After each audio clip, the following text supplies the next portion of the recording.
O GPA, grupo que controla a rede de supermercados Pão de Açúcar, teve um prejuízo líquido de 560 milhões de reais no quarto trimestre do ano passado. O valor foi 48,2% menor que o registrado em igual período de 2024, mas ainda assim maior que a expectativa dos analistas.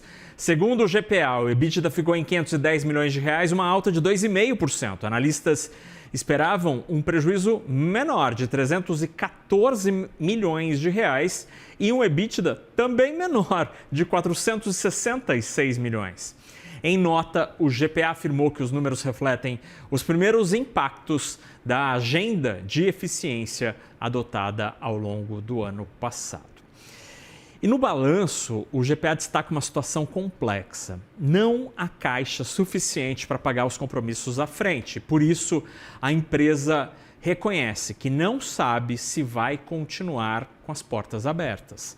O ano de 2025 terminou com um capital circulante negativo de 1 bilhão 224 milhões de reais. Isso acontece porque o dinheiro em caixa é insuficiente para pagar todos os compromissos do ano de 2026. Que tem um valor maior, 1 bilhão e 700 milhões de reais. Por isso, a companhia diz que há incerteza relevante e que isso pode levantar dúvida significativa sobre a continuidade operacional da companhia.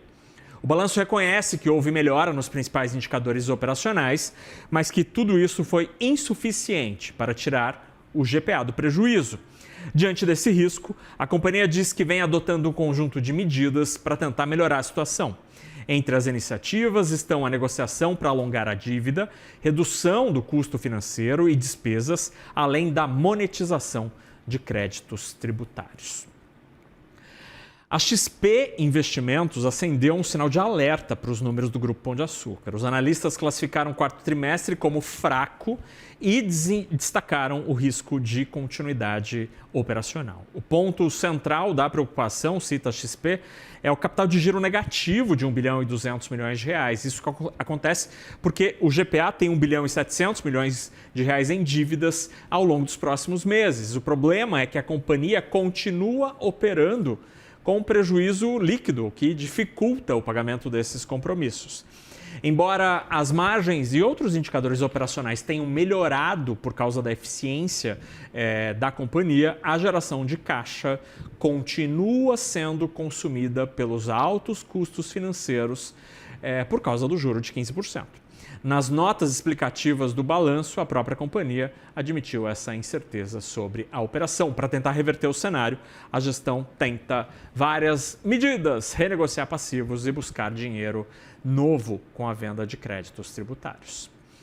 O Itaú BBA está menos pessimista e classificou o resultado como neutro, destacando que as vendas no conceito das mesmas lojas cresceram 2,7%. Esse número é importante porque consegue praticamente empatar com a inflação de alimentos e supera o desempenho de concorrentes. No entanto, a receita líquida caiu 2%, somando 5 bilhões e 100 milhões de reais. O ponto positivo, diz o Itaú BBA, ficou com a margem bruta, que subiu meio ponto percentual graças a melhores negociações com fornecedores e ao controle de perdas. O BBA diz ainda que o grande vilão continua sendo a estrutura de capital. Os juros altos e o endividamento pressionam o resultado final, gerando o prejuízo. Em resumo, para o Itaú BBA, o GPA consegue ser mais eficiente nas lojas, mas o peso da dívida impede o supermercado de voltar ao lucro. Para entender este cenário que envolve este nome, que é um dos mais tradicionais do varejo brasileiro e se há risco para a continuidade da operação do GPA, eu converso agora com o chefe de análise da Options, Phil Soares. Phil, muito obrigado por estar aqui com a gente. O GPA continua a sua operação? Boa tarde. Olá, tudo bem? Boa tarde, prazer estar aqui com vocês, Fernando. Então, interessando a questão que foi colocada, né? O GPA muito provavelmente vai sim continuar a sua operação. A gente tem um cenário de endividamento bastante elevado, né? Então, estamos falando aí de uma dívida financeira bruta de 8 bilhões de reais, né? Então, é bastante coisa, especialmente para uma empresa que não está dando resultado financeiro muito bom, tá? Quando a gente fala, por exemplo, até mencionando as estrangeiras, você fala de um Kroger's ou de um Walmart, a gente está falando de uma margem operacional aí de casa de 2,5%, 3%, enquanto que aqui no Brasil a margem operacional normal de um varejista de alimentos é bem maior. Para exemplificar isso aí, o Carrefour, antes de fechar capital, operava com margem de 4,5%, a Açaí opera em 5%, o Grupo Mateus opera em 6,5%, mas realmente a questão de estrutura de capital pega muito, porque o endividamento no Brasil é muito caro e muitas dessas empresas têm endividamento relevante, né? Então, no caso do Pão de Açúcar, a gente teve a troca de gestão já, tem mais de um ano que a equipe do Casino, a equipe associada ao antigo controlador do Casino, foi removida, né? A gente teve troca de board, muitas coisas foram melhoradas desde então, mas o endividamento segue sendo um peso, por exemplo, como a gente viu nas linhas aéreas, né? Com desempenho ótimo, porém um endividamento que torna a companhia insustentável, né? As companhias aéreas, Phil, as três que operam aqui no Brasil, as grandes, passaram por um processo de recuperação judicial lá nos Estados Unidos, Chapter 11. A RJ pode ser uma carta na mesa do Grupo Pão de Açúcar? Olha, é uma coisa que a gente vai descobrir ao longo do tempo, né? A gente tem uma componente relevante que é a entrada aí do Coelho Diniz, né? Que é um grupo familiar, é um grupo capitalizado. Temos um acionista associado ao grupo do Rafael Ferri. Então, assim, o bloco de controle se renovou, né? Apesar de a Casino ainda ter 22,5% ali da companhia, e muito provavelmente vai ser diluída numa eventual emissão que a companhia venha a fazer para melhorar a sua estrutura de capital, o fato é que a gente tem controladores que conseguem fazer frente a esse tipo de iniciativa. Em contrapartida, talvez não seja interessante do ponto de vista econômico para eles fazerem esse tipo de investimento, né? Então, o que a gente teve nas linhas aéreas foi uma capitalização de dívida massiva, né? Então, transformação de dívida em equity, isso foi feito na Gol, isso foi feito na Azul, e é uma alternativa também, tá? Foi feito na Brava de petróleo, é uma alternativa bem relevante, tá? Isso aí seria péssimo pro acionista atual, porque ele seria diluído aí numa proporção muito grande hoje, o Pão de Açúcar está avaliado a 1,5 bi de real, com 8 bi de dívida, né? Então, uma diluição aí de umas 4, 5 vezes seria necessária, mas traria a companhia, sim, para um equilíbrio financeiro, porque do ponto de vista operacional, não tem um prejuízo muito grande. É claro que tem espaço para melhorar, mas não é tão ruim assim quanto parece. E, Phil, o fato de a gente, se tudo der certo, começarmos a entrar a partir de março em um ciclo de queda do juro aqui no Brasil, isso de alguma maneira cria uma situação para quem está muito alavancado eventualmente tentar uma repactuação das condições de crédito. A queda da Selic abre uma janela de oportunidade para esta renegociação citada pelo GPA no balanço? Olha, com certeza, tá? A queda da Selic seria interessante aí, vai ser interessante para diversos setores que têm exposição à taxa de juros, né? Uma exposição muito aguda, como por exemplo construção civil e varejo com destaque aí, né? A gente está falando de um setor que demanda muito do capital de giro. E capital de giro é um dos tipos de crédito que a gente tem com o juro mais alto, né? Então, se a gente tiver um alívio na taxa cobrada, por exemplo, para desconto de recebível, que possa vir a ser reduzida aí do ponto de vista do balanço do GPA, seria muito bom e muito vantajoso, melhoraria bastante o perfil aí de balanço do GPA. Agora, falando sobre o restante dos concorrentes do GPA, Phil, o varejo alimentar tem passado por um momento meio curioso aqui no Brasil, né? A gente teve a saída da bolsa do grupo Carrefour, tivemos recentes problemas contábeis, aí um problema interno do Mateus. Qual que é a tua leitura sobre este mercado, esse setor? Porque em tempos de aumento de emprego na mínima histórica, né? Desemprego na mínima histórica, queda da inflação, renda em crescimento, era um setor que tinha tudo para estar nadando de braçada, mas não está, né? Exatamente. Bem, a gente de fato está com desemprego na mínima histórica, mas a gente tem que lembrar também que a gente está com Bolsa Família na máxima histórica, né? Então, esse desemprego baixo não necessariamente se traduz em renda disponível para o consumidor. A economia não está tão bem quanto o indicador reflete, né? E o que a gente observou ao longo dos últimos 10, 15 anos foi uma transição em que a gente teve um desmonte aí do setor de supermercados e um ganho muito grande de espaço do atacarejo, que é exatamente o nicho que ganha mais, né, com competitividade de preço, sem foco em serviço, sem foco em localização. Então, esse é o nicho, por exemplo, que o Pão de Açúcar endereçava através do açaí e foi feito o spin-off, então já não faz parte mais da estrutura.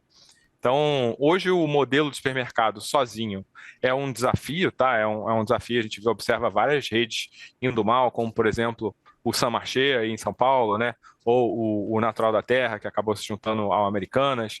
Então, o modelo de supermercado standalone, sem atacarejo, sem atacado, realmente entra em questionamento e uma crise existencial aí, podendo até se extinguir ou existir somente associado a outros tipos de loja que justifiquem a logística, né? Uma logística que vai ficando cada vez mais complexa conforme o consumidor vai demandando preços melhores. Fio, o que a tua equipe tem sugerido para os clientes da Options em varejo?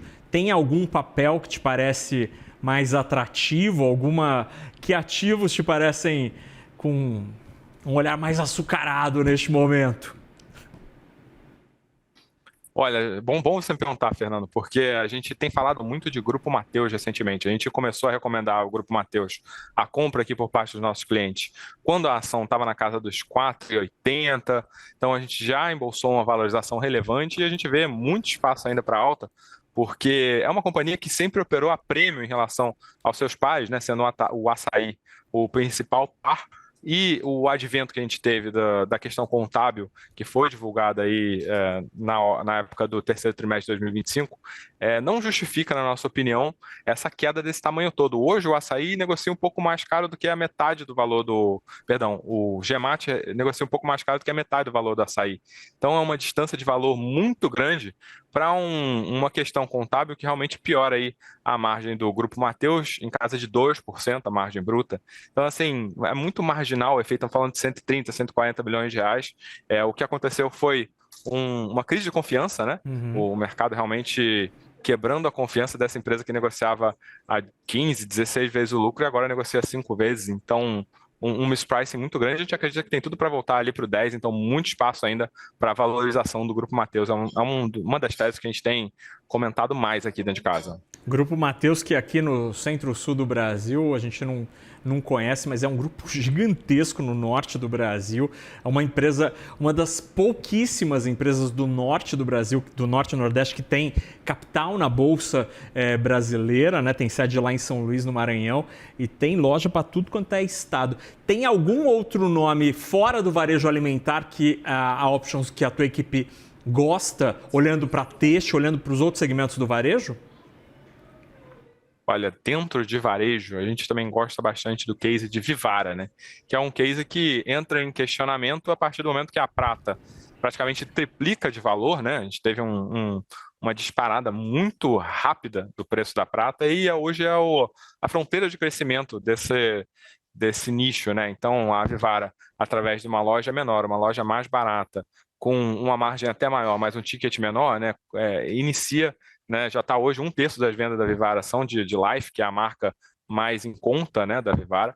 E então tem essa questão que vem trazendo o preço para baixo, que vem mantendo o preço da ação mais embaixo, né? Mas a gente gosta muito do nicho, tá? Especificamente joias, a gente acha um nicho excelente, a gente acha que a empresa é única dentro do setor, tá? E tem tudo para ir bem. A gente acompanhou de perto aí a transição do ponto de vista de governança, com o seu Kaufmann, né, tendo as atitudes polêmicas que ele teve ao longo do ano passado, agora já cedendo um pouco do controle, né, e já saindo do protagonismo. Então, a gente vê muita coisa boa para a Vivara, tá? Realmente a questão da prata precisa ser elucidada, mas acreditamos que seja um bom custo-benefício a entrada no papel nesse momento, tá? Praticamente 9 vezes o lucro aí, tá num múltiplo bem interessante. Muito bem, a gente conversou com o Fio Soares, chefe de análise na Options. Fio, obrigado pela conversa, por ajudar a gente a entender esta situação desse nome tradicionalíssimo do varejo alimentar. Tomara que o GPA se recupere, porque a economia brasileira não pode abrir mão de uma empresa tão grande assim. Obrigado, meu caro. Boa tarde. Opa, obrigado a vocês. Boa tarde. Muito bom trabalho. Tchau, tchau.